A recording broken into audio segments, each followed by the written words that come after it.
So for this next look at Drum Director, we're going to switch DAWs and move over to Pro Tools. And Drum Director is a great piece of software to use in Pro Tools because it takes the place of that native drum and rhythm section instrument that's kind of lacking from the DAW natively. So when using Drum Director in Pro Tools, rather than load up another type of track, you're going to actually load up an instrument track. And we're doing that because this will allow you to take advantage of the native sequencing MIDI tools in Pro Tools. So just for folks who don't know, in order to load up a new track into Pro Tools quickly, you want to use shortcuts. You want to use Command, Shift, and N.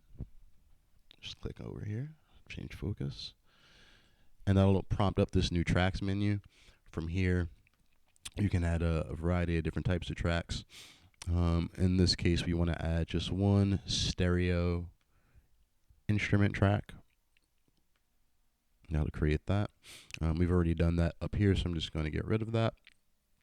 And basically, once you've done that, you can switch over to your pen tool and start to draw in MIDI notation for Drum Director.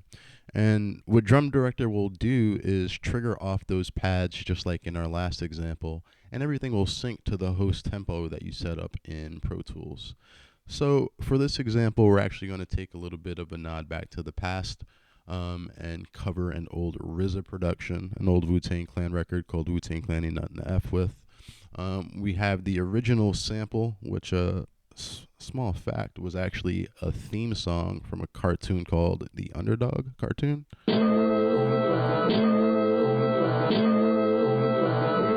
And we're just going to tweak that a little bit differently than he did. On top of that, we'll add some Rhodes. And then the rest of the instrumentation is actually the new Korg Minilogue. So for fans that wanted to hear a sound demo of that, here's an opportunity to hear it in a different context. And basically, as all these tracks are playing back, the MIDI notation that we've scored down here in the Drum Director track will fire off the notes in the software. So let's give that a listen.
Cool, we'll stop that there.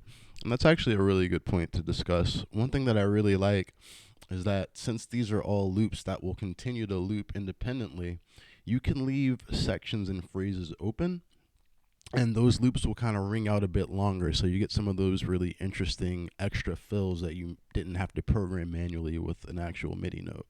Here, for example.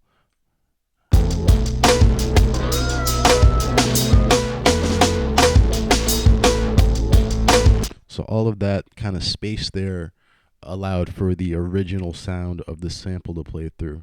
Again, with the sample library that we have here, a lot of these fills have, 1 bars, 2 bars, 4 bars, all this extra content. So if you let it ring out, you get that natural nuance. But then dropping the MIDI note back in will choke everything out and kind of give you the quantized feel of a hip-hop groove. All right, so if you like what you see, subscribe and tune into more Loft lessons going forward. We're going to be taking another look at Drum Director in the future and how we can take the sounds out of it and affect it with third-party plugins. Until next time, take care and make some great music. Cheers.